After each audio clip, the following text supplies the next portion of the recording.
আম, আমরা আজকে সকাল থেকে যে নির্বাচনের যে পরিস্থিতি দেখছি, আহ, আমরা দেখলাম যে মানে বেলা 12টা পর্যন্ত নির্বাচনের যা পরিস্থিতি সেটি সন্তোষজনক, এবং 12টা পর্যন্ত আসলে ভোটারদের কেন্দ্রে তাদের উপস্থিতি ছিল, এবং তারা আসলে স্বতঃস্ফূর্তভাবে একটা উৎসবমুখর পরিবেশে যেরকম করে ভোট শুরু হয়েছিল, তারা কিন্তু সকলেই ভোট প্রক্রিয়ায় অংশগ্রহণ করেছে। কিন্তু আমরা যেটি লক্ষ্য করলাম সেটা হচ্ছে যে 12টার পর থেকে আমরা সারা দেশের বিভিন্ন কেন্দ্র থেকে কিন্তু নানান ধরনের অনিয়ম এর অভিযোগ, এবং কেন্দ্রে আমাদের যারা পোলিং এজেন্ট তাদের বের করে দেওয়া, আমাদের যারা নেতাকর্মী আছে তাদের উপরে হামলা, এবং দেখা গেছে যে আমাদের পক্ষ থেকে যারা আসলে প্রার্থী তারা যখন বিভিন্ন কেন্দ্র পরিদর্শনে গেছে তাদের উপরে হামলা।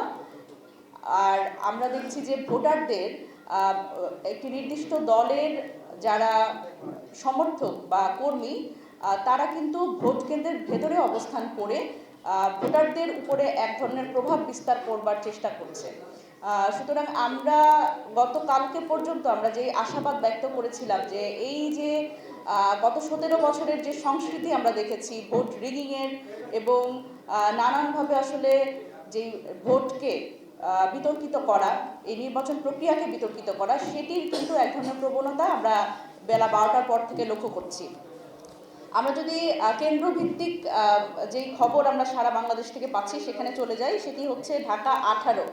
এখানে ধানের শীষের পোলিং এজেন্ট তারা কিন্তু আমরা দেখছি যে দলীয় কার্ড ঝুলিয়ে তারা কিন্তু ভেতরে উপস্থিত থেকে তারা আসলে নির্বাচনকে এক ধরনের প্রভাবিত করার চেষ্টা করছে। এই ঘটনা ঘটেছে Uttara high school and college এই ভোট কেন্দ্রে, এবং এই বিধিটা হচ্ছে যে নির্বাচন কমিশন বা সংশ্লিষ্ট যারা কর্মকর্তা থাকবে তারা আইডি কার্ড, নিয়োগপত্র এবং জাতীয় পরিচয়পত্র থাকবে, কিন্তু কোনো প্রার্থীর পক্ষের কোনো প্রচারণা কিন্তু ভোট কেন্দ্রের ভেতরে হবার কথা না, কিন্তু আমরা দেখছি কিন্তু সেটাই হয়েছে।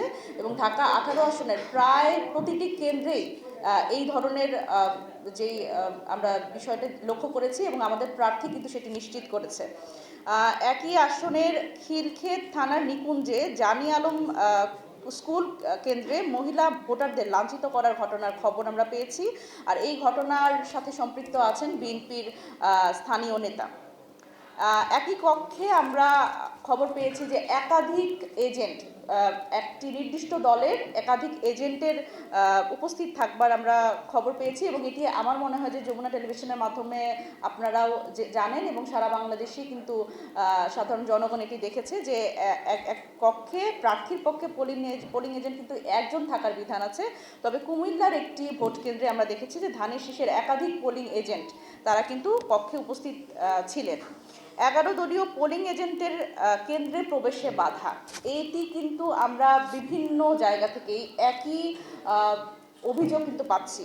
আমরা দেখছি যে ঢাকা 8 আসনে মির্জা আব্বাস মহিলা ডিগ্রি কলেজে এনসিপির যে প্রার্থী নাসিরউদ্দিন পাটোয়ারি, তার পোলিং এজেন্টকে ঢুকতে বাধা দিয়েছে বিএনপির নেতাকর্মীরা। এবং পাবনা 1 আসনে আমরা দেখেছি যে জামাতে ইসলামের প্রার্থী নাজিবুর রহমানের এজেন্টকে ভোট কেন্দ্রে প্রবেশে বাধা দেওয়ার অভিযোগ উঠেছে, এবং এটি আমরা ঢাকা 9 আসনেও দেখেছি যে আমাদের যিনি প্রার্থী আছেন জাভেদ রাফিন, তার পক্ষ থেকেও কিন্তু আমরা কিছুক্ষণ আগে খবর পেয়েছি যে তার যে পোলিং এজেন্ট তাদের কিন্তু কেন্দ্রে ঢুকতে বাধা দেওয়া এবং বুথেও প্রবেশ করতে না দেওয়ার অভিযোগ। এবং আমাদের প্রার্থী যখন আসলে কেন্দ্র পরিদর্শনে গেছেন, আপনারা জানেন যে প্রার্থী হিসেবে তারা কিন্তু তার কনস্টিটিউয়েন্সিতে কেন্দ্র পরিদর্শনে যেতে পারেন, সেখানে কিন্তু তার উপরে বিএনপির স্থানীয় নেতাকর্মী হামলা করেছে, সেই খবরটি আমরা পেয়েছি। আমরা সবচেয়ে ভয়ঙ্কর পরিস্থিতি দেখেছি হাতিয়া নোয়াখালী 6-এ।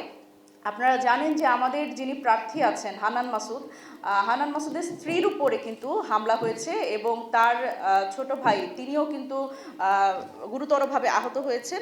এবং তার আমাদের যিনি বিএনপির সন্ত্রাসীরা হানান মাসুদ এবং তার ভাইকে রড দিয়ে মেরে আহত করেছে এবং তার ফোন কেড়ে নিয়েছে। এবং এই সহিংসতার ঘটনা কিন্তু আমরা স্থানীয় প্রশাসনকে জানিয়েছি, কিন্তু স্থানীয় প্রশাসনের পক্ষ থেকে এখন পর্যন্ত কোনো ধরনের ব্যবস্থা আসলে নেওয়া হয়নি। আমরা এটাও খেয়াল করেছি যে হাতিয়া উপজেলার নলচিরা ইউনিয়নে ভোট কেন্দ্রে যেতে ভোটারদের বাধা দেওয়ার অভিযোগ আমরা পেয়েছি। এনসিপির প্রার্থীর চিফ এজেন্টকে কেন্দ্র থেকে বের করে দেওয়ার ঘটনা ঘটেছে ব্রাহ্মণবাড়িয়া 3 আসনে। এনসিপির প্রার্থী মোহাম্মদ আতাউল্লাহ আতাউল্লাহর যিনি চিফ এজেন্ট তাকে কেন্দ্র থেকে বের করে দিয়েছে বিএনপির নেতাকর্মীরা। দেখেন, বিএনপির নেতাকর্মীরা যখন আসলে কেন্দ্র থেকে চিফ এজেন্টকে বের করে দেয়, সেখানে কিন্তু রিটার্নিং কর্মকর্তার উপস্থিতি থাকে এবং বুথগুলোতে প্রিজাইডিং অফিসাররা থাকেন। সুতরাং এবং সেখানে কিন্তু পুলিশ এবং আমরা দেখছি যে যৌথ বাহিনী তারা মোতায়েন আছেন। সুতরাং সেইখানে আসলে এই ধরনের অনিয়ম যখন হয়, তখন আসলে প্রশাসনের পক্ষ থেকে আমরা কিন্তু কোনো ভূমিকা দেখতে পাই না।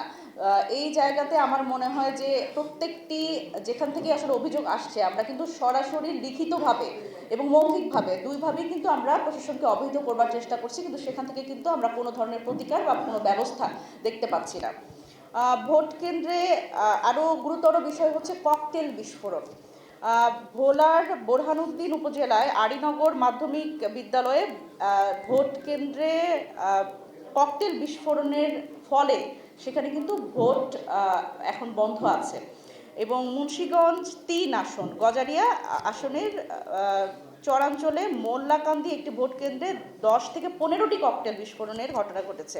পাশাপাশি গোপালগঞ্জ সদর উপজেলায় আমরা দেখেছি রেশমা ইন্টারন্যাশনাল স্কুলের ভোট কেন্দ্রে সকাল 9টার দিকে ভোট গ্রহণ চলাকালে এখানে ককটেল বিস্ফোরণ ঘটেছে এবং এতে দুইজন আনসার সদস্য এবং সঙ্গে আসা একটি শিশু তারা কিন্তু আহত হয়েছে। আরও একটি গুরুতর অসুবিধার কথা অভিযোগ আমাদের মধ্যে এসেছে, সেটা হচ্ছে ভোটার স্লিপ নিয়ে এক ধরনের ভোটার স্লিপ বিতরণে বাধা সৃষ্টি করা। আমরা দেখছি যে রংপুর 4 আসনে আমাদের কাউনিয়া বাংলা বাজার এলাকায় এনসিপির প্রার্থী আক্তার হোসেনের পক্ষ থেকে ভোটার স্লিপ বিতরণে বাধা দিচ্ছে বিএনপির নেতাকর্মীরা। অন্য কেউ এসে ভোট দেওয়ার অভিযোগ, এটি কিন্তু আমরা গত 17 বছর আমরা খুব ভালোভাবে খেয়াল করেছি যে আমরা যখন দেখেছি যে ভোটাররা ভোট কেন্দ্রে গেছে, তাদের ভোট দেওয়া হয়ে গেছে, এমন অভিযোগ আমরা তখন শুনেছি। কিন্তু আমরা আসলে চিন্তাও করিনি যে এই নির্বাচনেও আসলে এই সেম কাজগুলো হবে। এবং দেখেন, আমরা গত 17 বছরে যে 3টা নির্বাচন দেখেছি, আমরা দেখেছি যে ভোটারদের আসলে কেন্দ্রে যেতে হয় না। কিন্তু অত্যন্ত দুঃখজনক যে এইবারও আসলে এই ভোট দিয়ে যাওয়ার মানে তার ভোট হয়ে যাওয়া, এবং আমরা এটি কিন্তু অভিযোগ পেয়েছি 2টি আসন থেকে, সেটি হচ্ছে ঢাকা 15 এবং ঢাকা 18। ঢাকা 18 আসনের আবদুল্লাপুর পলওয়েল মার্কেট সংলগ্ন মালেকা বানু আদর্শ বিদ্যানিকেতনে ভোট দিতে গিয়ে ভোটার শোনেন তার ভোট দেয়া হয়ে গেছে। এটির ভিডিও প্রকাশ করেছে বাংলাদেশ টাইমস। শেরপুরে বিএনপির পক্ষ থেকে বিএনপির নেতাকর্মীরা তারা ব্যালট ছিনতাইয়ের একটা অভিযোগ এসছে এবং এটি কিন্তু সামাজিক যোগাযোগ মাধ্যমে এটি ভিডিও ছড়িয়ে পড়েছে। শেরপুর সদর শেরপুর 1 আসনে ব্যালট বই ছিনতাই করেছে বিএনপির নেতাকর্মীরা। পরবর্তীতে ধানের শীষ মার্কায় সিল দেয়া অবস্থায় শতাধিক ব্যালট পেপার উদ্ধার করেছে আইন শৃঙ্খলা রক্ষাকারী বাহিনী, তবে একটি বই এখনো তারা উদ্ধার করতে পারেনি। আজ সকাল 9:30টার দিকে শেরপুর সদর উপজেলায় চরমোচারিয়া ইউনিয়নে দক্ষিণ নলবাইদ সরকারি প্রাথমিক বিদ্যালয়ে এই ঘটনা ঘটেছে এবং এর সত্যতা স্বীকার করেছে ইউএনও মাহবুবা হক। তিনি বলেন, সিল মারা ব্যালট পেপারগুলো ব্যালট বাক্সে ভরার আগেই জব্দ করা হয়েছে, কিন্তু আমরা এখন পর্যন্ত আমাদের কাছে যা তথ্য, একটি বই এখনো খুঁজে পাওয়া যাচ্ছে না। সুতরাং এই বিষয়ে আসলে এরপরে আমরা আসলে কোনো সুরাহা কিভাবে হবে এই ব্যাপারে আমরা প্রশাসনের পক্ষ থেকে কোনো দায়িত্বশীল আচরণ বা ভূমিকা কোনোটি লক্ষ্য করিনি। ধানের শীষে সিল মারায় মেরেছে প্রিজাইডিং অফিসার। আমরা গতকালকে কিন্তু আপনাদের সামনে একটি বিষয় কিন্তু এনেছি যে আমরা দেখছি যে যারা আসলে নির্বাচনের দায়িত্বপ্রাপ্ত যে প্রিজাইডিং অফিসার, রিটার্নিং কর্মকর্তা এবং আইন শৃঙ্খলা বাহিনীর যারা আছেন, আমরা তাদেরও কিন্তু এই নির্বাচন প্রক্রিয়ায় সম্পৃক্ত থাকা অবস্থায়, দায়িত্বশীল থাকা অবস্থায় আমরা কিন্তু তাদের দেখেছি যে বিভিন্ন প্রার্থীর পক্ষে ভোট চাইতে। কিন্তু আজকে দেখেন, যখন নির্বাচনের দিন, তখনও তাদের পক্ষ থেকে ধানের শীষে সিল মারছেন প্রিজাইডিং অফিসার। এটি ঘটেছে টাঙ্গাইল 8 আসনে বোয়ালি বিএল চাষী উচ্চ বিদ্যালয়ে ভোটারদের হাতে ব্যালট যাওয়ার আগে প্রিজাইডিং অফিসার নিজে ধানের শীষ মার্কায় সিল মেরেছেন। বিশেষ করে বয়স্ক ভোটারদের সাথে এই ধরনের প্রতারণা ঘটেছে এবং এই প্রিজাইডিং অফিসার নিয়োগ নিয়ে আমরা কিন্তু আগেই প্রশাসনকে সেই জেলা প্রশাসনকে রিটার্নিং অফিসারকে কিন্তু আমরা অবহিত করেছিলাম, কিন্তু এই ব্যাপারে ইলেকশন কমিশনের পক্ষ থেকেও কোনো দায়িত্বশীল ভূমিকা আমরা দেখিনি, এবং এর ফলশ্রুতিতে আজকে যে ভোট রিগিংয়ের যে প্রচেষ্টা সেটি কিন্তু আসলে সেটির সাথে প্রিজাইডিং অফিসার নিজেই জড়িত। এনসিপির প্রার্থী নাসিরউদ্দিন পাটোয়ারির বিষয়ে আপনারা জানেন। নাসিরউদ্দিন পাটোয়ারি তার আসনের কয়েকটি কেন্দ্রে সে হচ্ছে ভোট পরিদর্শনে গেছে এবং সেখানে কিন্তু তাকে অবরুদ্ধ করে রাখা হয়েছিল, এবং বিএনপির যারা নেতাকর্মী তারা কিন্তু ভোট কেন্দ্রের ভেতরে তারা হচ্ছে আমাদের প্রার্থী যখন গেছে তার উপরে কিন্তু তারা চড়াও হয়েছিল এবং তাকে শারীরিকভাবে হেনস্থা করা হয়েছে। সুতরাং এই অবস্থা যখন, যে আমাদের প্রার্থীরা তারা তাদের কেন্দ্রে তাদের আইনগত অধিকার এটা যে আমাদের প্রার্থী যারা তারা তাদের আসনের কেন্দ্রগুলো পরিদর্শন করবে, কিন্তু সেই কেন্দ্র পরিদর্শন করতে গিয়ে যদি বিএনপি বা বিএনপির নেতাকর্মীদের এখানে আসলে অন্য কোনো দলের বা নাম নিয়ে বলার কোনো আসলে সুযোগ নেই, কারণ এটি একেবারে দিনের মতো পরিষ্কার যে কারা আসলে হামলাগুলো করছে। এই প্রতিপক্ষ বা প্রতিদ্বন্দ্বীর উপরে যে হামলা, এই হামলার সংস্কৃতি আসলে আমরা বাংলাদেশে এই নির্বাচনে অন্তত আমরা দেখতে চাইনি, কিন্তু তারপর আমাদের জন্য খুবই দুর্ভাগ্যজনক যে এটি আমাদের দেখতে হচ্ছে। এবং সেটি ঢাকা ৮ আসনে মির্জা আব্বাসের সন্ত্রাসীরা তারাই নাসিরউদ্দিন পাটোয়ারিকে অবরুদ্ধ করে রাখে এবং পরবর্তীতে সেনাবাহিনীর হস্তক্ষেপে তাকে আসলে আমরা মুক্ত করতে সক্ষম হই। বুথের বাইরে ভোট নেওয়ার অভিযোগ, ঢাকা ১৭ আসনে জামাত প্রার্থীর পোলিং এজেন্টের অনুপস্থিতিতে প্রিন্সিপালের রুমে ব্যালট বইয়ে সিল মারার অভিযোগ উঠেছে। ভোটকেন্দ্রে অনিয়মের এই অভিযোগ করেছেন ১১ দলীয় জোটের প্রার্থী ডাক্তার খালিদুজ্জামান। এটি আপনারা জানেন যে এই প্রার্থী ডাক্তার খালিদুজ্জামান তিনি কিন্তু যদি বলি যে তিনি খুবই অ্যাক্টিভ আমরা দেখেছি, কিন্তু সেই জায়গাতেও যখন এই ধরনের পোলিং এজেন্টের অনুপস্থিতিতে যখন আসলে সিল মারা হয় সেটি খুবই দুঃখজনক, এবং এটি আমি মনে করি যে বাংলাদেশের একটি খুবই গুরুত্বপূর্ণ আসন আপনারা যদি চিন্তা করেন, সেটা হচ্ছে যে বিএনপির চেয়ারম্যান যিনি তার আসনে এটি, সুতরাং সেই দায়টা কিন্তু তাহলে আসলে তারেক রহমান এবং তার নেতাকর্মী যারা স্থানীয় নেতাকর্মী তাদের উপরে বর্তায়। এই জায়গায় যদি ভোট রিগিংয়ের অভিযোগ ওঠে এবং ভোট রিগিংয়ের মাধ্যমে আসলে যদি বিএনপির যারা আসলে প্রার্থীরা তারা যদি আসলে ক্ষমতায় আসতে চায়, সেটি আমাদের জন্য খুবই দুঃখজনক।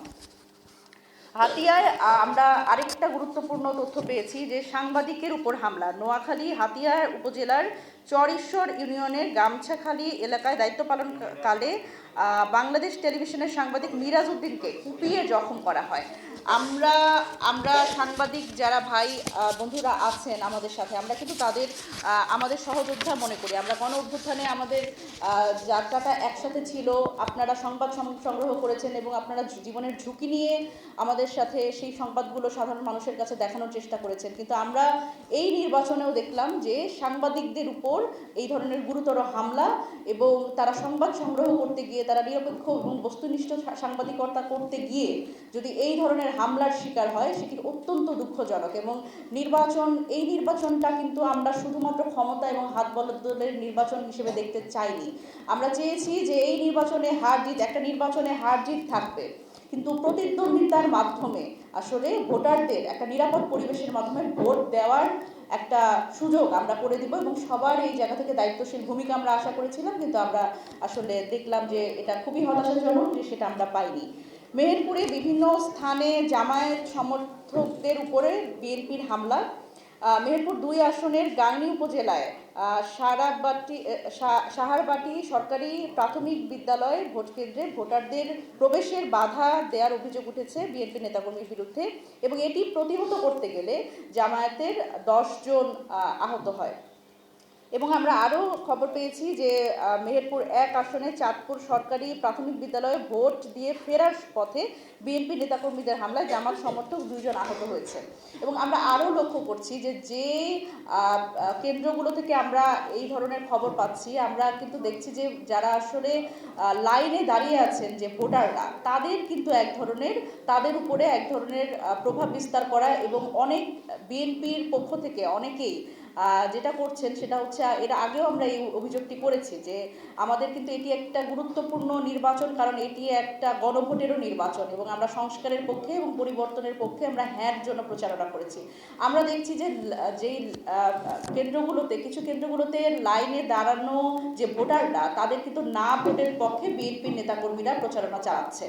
সুতরাং এই জায়গা থেকে আমরা চিন্তা করছি, আসলে আমরা যেখানে সরেজমিনে দেখছি যে না ভোটের পক্ষে যখন বিএনপির যারা নেতাকর্মী তারা প্রচারণা চালায়, তখন আসলে সত্যিকার অর্থে তারা গুপ্তভাবে কি আসলে ন্যায়ের পক্ষে আছে কিনা, এবং বাংলাদেশের যে পরিবর্তন, সেই পরিবর্তন এবং সংস্কারের পক্ষে কি আসলে বিএনপির অবস্থান এখনো অস্পষ্ট। কারণ তারা মুখে বলছে তারা হ্যাঁর পক্ষে প্রচারণা করছে, কিন্তু ভোট কেন্দ্রে ভোটারদের প্রভাবিত করা হচ্ছে ন্যায় ভোট দেওয়ার জন্য।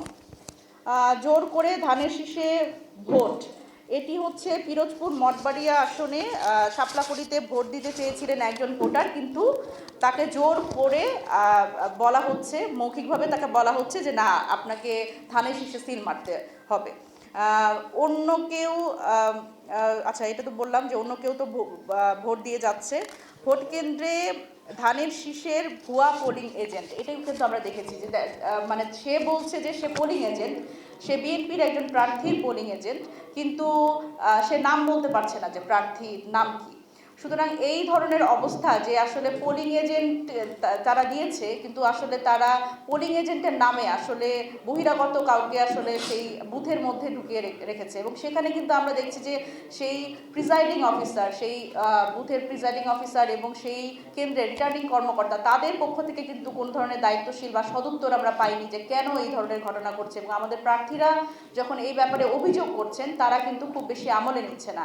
এবং আরও গুরুত্বপূর্ণভাবে আমরা ঢাকা 20-এ আমরা দেখছি যে আমাদের নাবিলা তাসনিদ, আমাদের প্রার্থী আছে, উনি কিন্তু ওনার নিজের ফেসবুক প্রোফাইল থেকে এটি শেয়ার করেছেন যে ভোট কেন্দ্রের বাইরে যেভাবে করে আসলে ভোটারদের আসলে ঢুকতে না দেওয়া, এবং ভোট কেন্দ্রের বাইরে বিএনপির অর্থাৎ ধানের শীষের সমর্থকরা যেভাবে করে আসলে দাঁড়িয়ে আছে এবং একদমই কার্ড নিয়ে, ধানের শীষের কার্ড নিয়ে, সেটি কিন্তু আসলে আইন বহির্ভূত, এবং এটি কোনোভাবেই যারা আসলে কোনো একটি দলের সমর্থক, তারা কিন্তু এভাবে করে বুথের সামনে গিয়ে দাঁড়িয়ে থাকতে পারে না।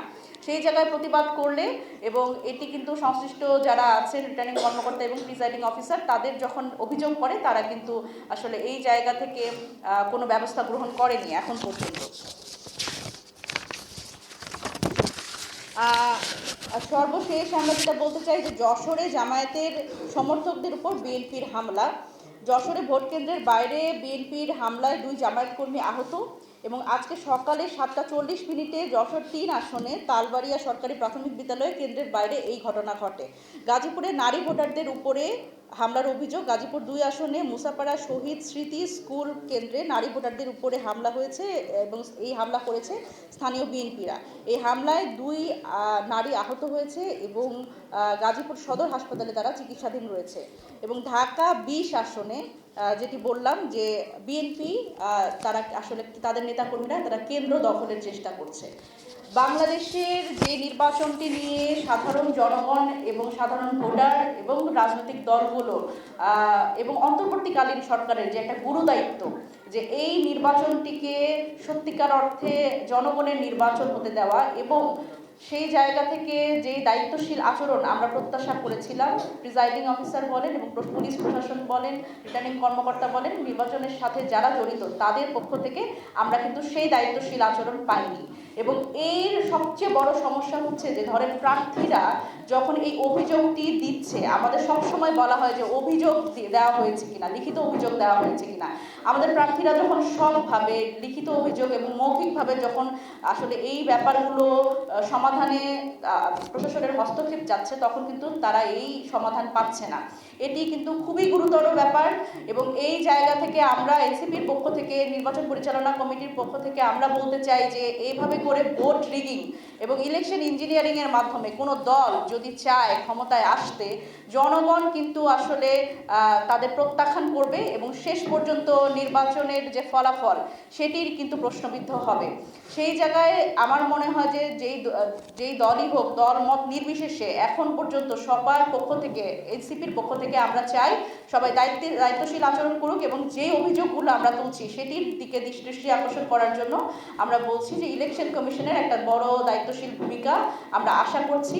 এবং দেখেন যে নির্বাচনটি আসলে যদি নির্বিঘ্নে হয়, সেখানে যেই ফলাফলই হবে, আমাদের রাজনৈতিক দলগুলোর মধ্যে আমরা সেই সহিষ্ণুতা দেখেছি, তারা সেই সহিষ্ণুতা কিন্তু এতদিন পর্যন্ত রক্ষা করেছে যে সুষ্ঠু নির্বাচনের মাধ্যমে, নিরপেক্ষ নির্বাচনের মাধ্যমে যারাই ক্ষমতায় আসবে, সেটা এনসিপির পক্ষ থেকে আমরা সাধুবাদ জানাবো। তবে যে বিতর্কিত যে অভিযোগগুলো করা হচ্ছে এবং কেন্দ্র দখলের যে প্রচেষ্টা এখনো চলমান আছে, সেখানে কিন্তু যদি ভোট রিগিং বা ইলেকশন ইঞ্জিনিয়ারিং এর মাধ্যমে কোনো দল নির্বাচনের ফলাফলকে বিতর্কিত করতে চায়, সেখানে কিন্তু আমরা আমাদের জায়গা থেকে প্রতিরোধ গড়ে তুলব।